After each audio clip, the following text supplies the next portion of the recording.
so I could keep myself in order.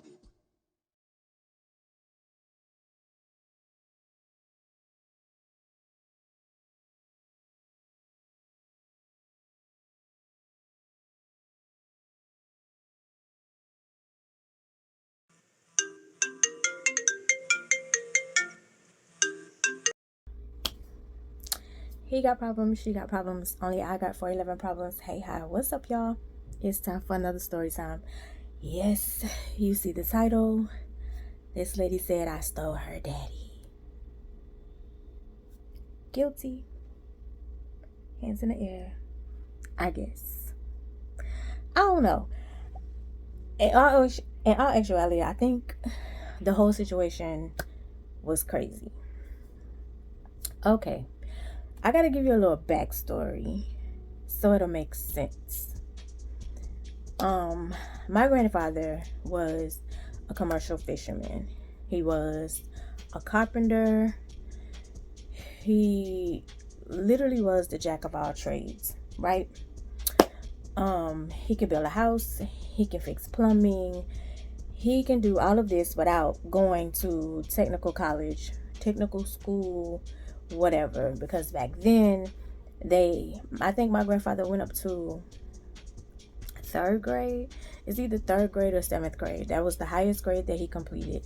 And then they had to, of course, back in that time, drop out of school to work to help the family make money to survive. So my grandfather, like I said, could build a house. He could fix your plumbing. Matter of fact, if I'm not mistaken, one of my friends from high school, her grandmother said, your grandfather built my house. Like the house she was in before she passed away, my grandfather built the house. But he made most of his money from being a commercial fisherman. Anyway, he was, well known, of course, because of the jack of all trades that he had. He was well known. So instead of calling a plumber, like company plumber, they would call him and slip him some money instead of paying big prices. It ain't no story time without a yarn. It ain't no story time without a yarn. Anyway, so he would have friends come around.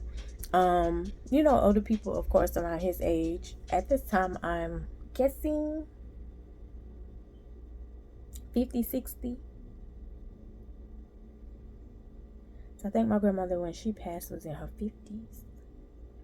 50s. So I'm thinking like 50, 60. I'm thinking like 50, 60 in this 50, 60 range. And yeah, he was still working. He didn't start working until 70, 80, when he had no choice. And I think like my mom took the keys and stuff from him. Like 70, 80 type situation. Yeah, 70, 80. So anyway, so he was well known. He knew a lot of people, so a lot of people used to come around, and a lot of people used to look for him. Of course, they were very appreciative because he would fix their houses, build their houses, fix their plumbing, sell fish, etc., etc., etc. Right? So there was this one man who used to come around. His name was, we're gonna give him a different name. So I'm gonna edit that other part out. His name was Mr. Kemp. That's what we're gonna call him, Mr. Kemp. Cause yeah. So Mr. Kemp used to come around all the time. He had a green truck, so I knew it was him. But Mr. Kemp, whenever he would come around, my granddaddy would tell me, come outside.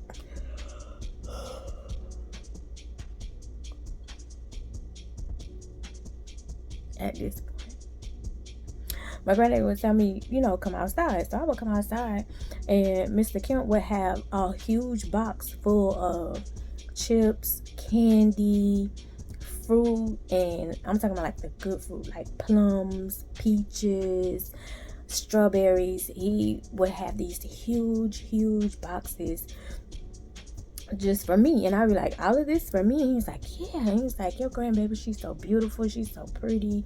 And he's like, yeah, you're a sweet girl, you're a sweet girl. So here's all this, all this is for you. So anytime that he would come around, I would have a huge box full of goodies. He would always bring it. Like, literally, he was the very first person I tasted pomegranate from.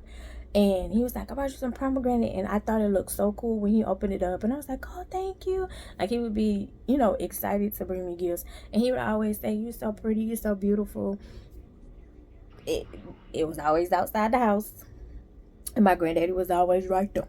So, wasn't nothing crazy. But he would always give compliments and say, you're a pretty girl, you're so beautiful, you're so beautiful, you're so beautiful. Right? So I, would be appreciative. And of course, like, my mama was side-eyeing, but I guess she was kind of chill with it. Because like I said, I was outside with my granddaddy. My granddaddy was there. And so she couldn't understand, like, why was this man bringing me gifts? And I was like, I don't know. I'm a kid. You know what I'm saying? Like, I'm a kid. Give me the chips. Bring me the candy. I'm here for it. I ain't thinking nothing of it because, like I said, my granddaddy is right there. My granddaddy I saw as my father, and he ain't gonna let nothing happen to me. So I wasn't worried about nothing. One word about it. Right?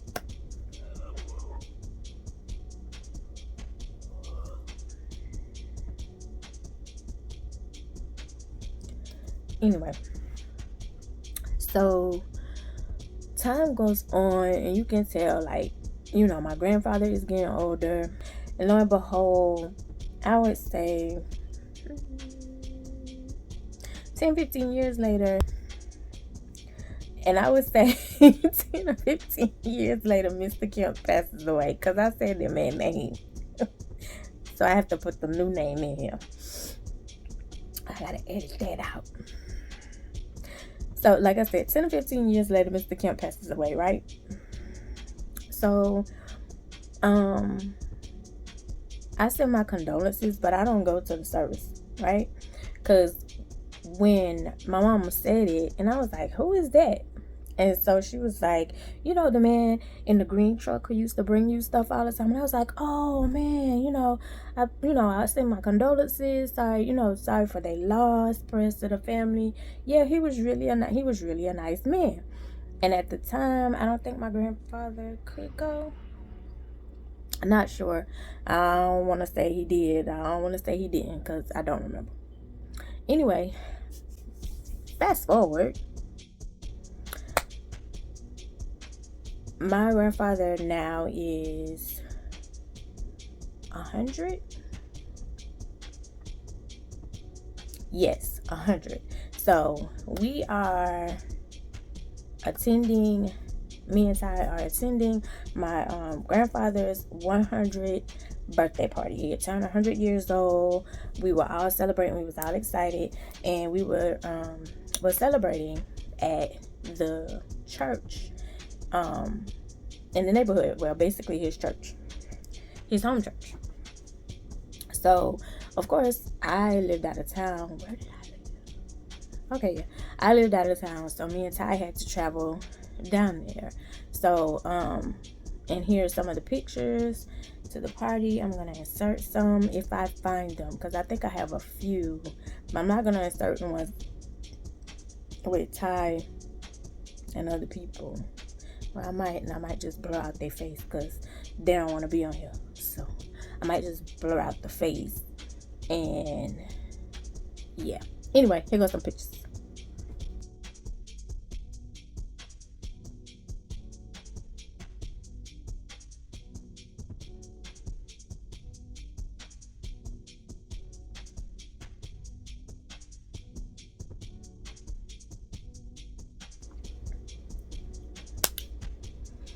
Okay, so we are at the party. We are having a good time. People are laughing. People are talking. People are singing, people are reminiscing, they're taking pictures of the people who are still here, because as you know, of course, when you get up in age, people have passed away. Well, nowadays you don't even have to be up in age, but you know, for them, once you get up in age, people passed away. So, you know, they were reminiscing, you know, thinking about the people who had gone on, and Mr. Kemp name pops up. And, you know, he was basically saying how good of a friend he was. And basically it was coming up like with memories. And of course, like, my granddad would like nod and certain things like that. He was still kind of mobile. If that makes sense. He was still kind of mobile. He was still kind of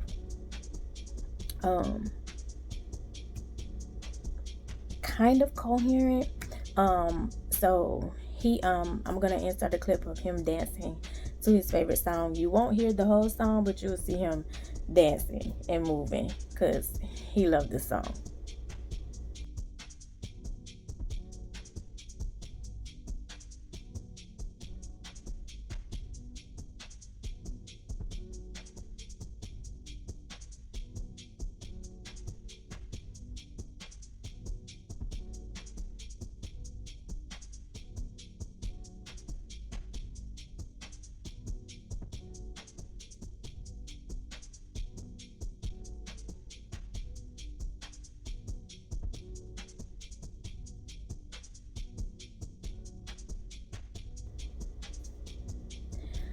So okay, we're in the church annex because, like I said, we had the party at the church. So we're in the church annex. People are laughing, talking, hanging around, yada yada yada. Of course, family members are coming up to me because I don't come around a lot. I don't. So of course they haven't seen me in a while, or they look at Ty and, oh my God, Ty has gotten so big. Well, actually they still call him TJ. TJ has gotten so big. Oh my God, I can't believe it. He used to be here with your mama all the time. Very true. So, I think like maybe into the party, it maybe had been 10-20 minutes into the food part. No, I'm lying. It might have been an hour. Maybe an hour, hour and a half. Because they had take pictures. We had eaten. We had talked for a while. So it might have been an hour, hour and a half. Probably more than that. Maybe 2 hours. Maybe 2 hours and 30. Well, anyway, I'm walking around and this lady stops me, right? So she stops me and she was like, "Hey, Angel." So, first of all, your tone, I could tell you got a little chip on your shoulder. I don't recognize your face. So, I'm going to kind of give you, a little grace. And I'm going to speak back, but I'm kind of looking at you side-eye like, hey, exactly how I responded. Because you came up with a little, "Hey, Angel" attitude, right? So I responded, "Hey." She was like, "How you doing?" "I'm good. Yourself?" Now, mind you, my grandmama didn't play about simple manners. Please, thank you, yes sir, no sir, yes ma'am, no ma'am, stuff like that. So when somebody speaks to you, like, you speak back, but not too much. Not too much. So after the general, "Hey, how you doing?" asked, "How you doing?" she was like, "I'm good." She's like, "But I finally get to meet the person face to face who stole my daddy." Yep, that's me.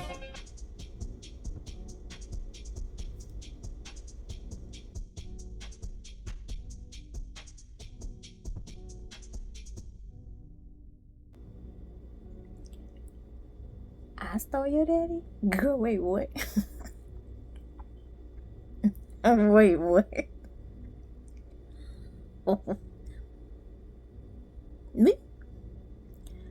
sued us for? Girl, what are you talking about? I said, I'm sorry, what?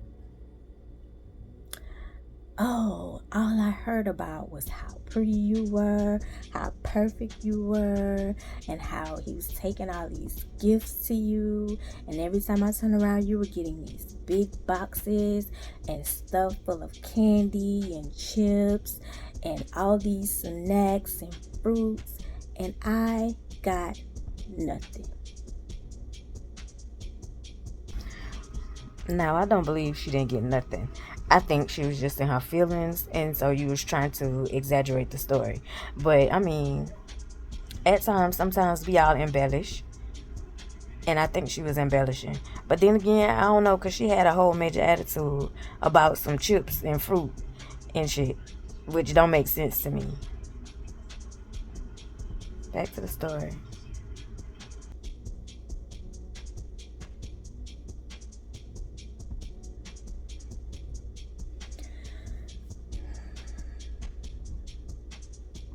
Now, hold on, little shorty. Hold on, little shorty. First of all, at the time Mr. Kemp was coming around, I'm a kid. Like, kid. Can't drive, kid.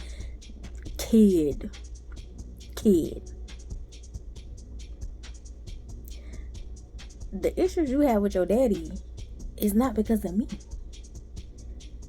I didn't tell your daddy to bring me any gifts. I didn't tell your daddy to give me compliments. All I did, y'all can thank Ty for the interruption as usual. All I did was accept the gifts. What? How can I help?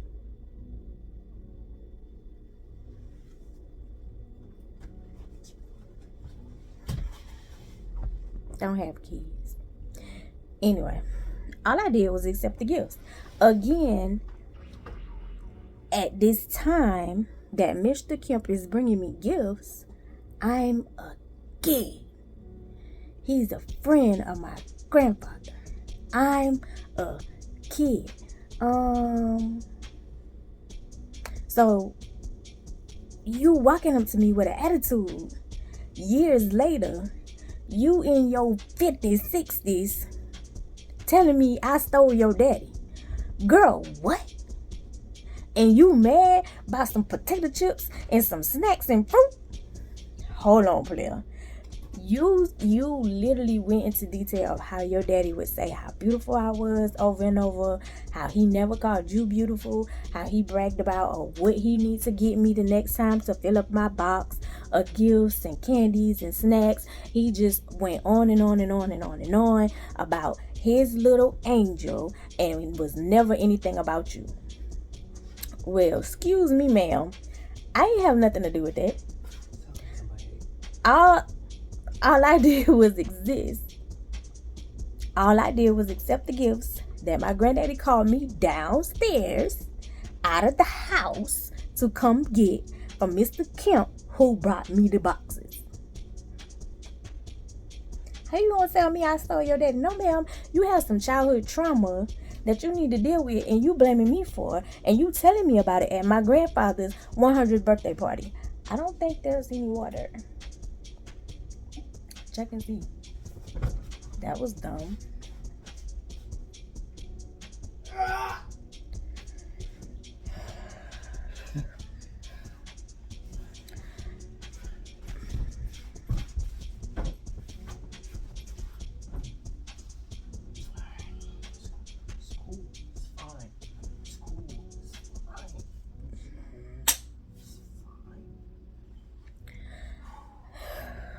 Anyway, they're doing reno and repairs. So, yeah.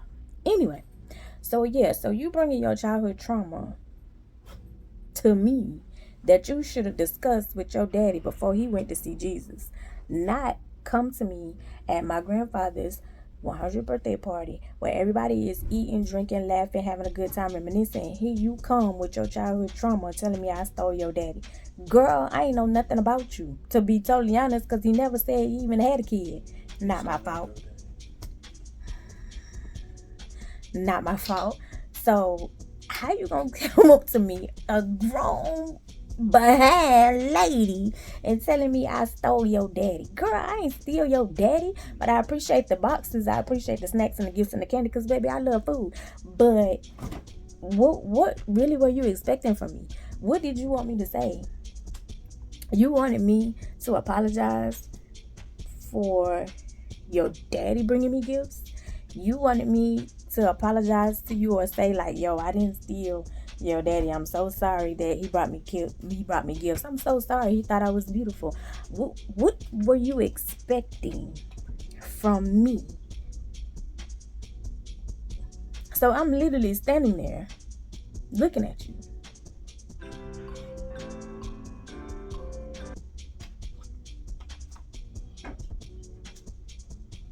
So after a good little bit of me standing there looking at you, you said, I just wanted you to know how I felt, how my daddy didn't call me beautiful. All he talked about was you. All I heard about was you. And that you stole my daddy. And she walked off. And I was like, what the? Huh? That's the reason.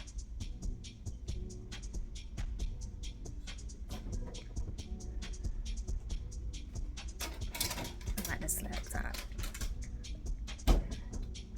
Y'all, I literally was like, you know what? Who am I to tell you how to feel?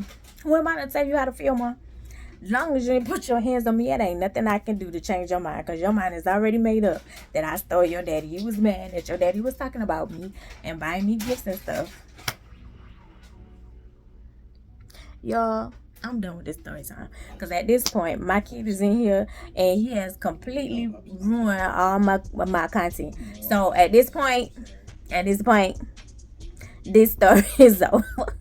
That was pretty much the gist of it.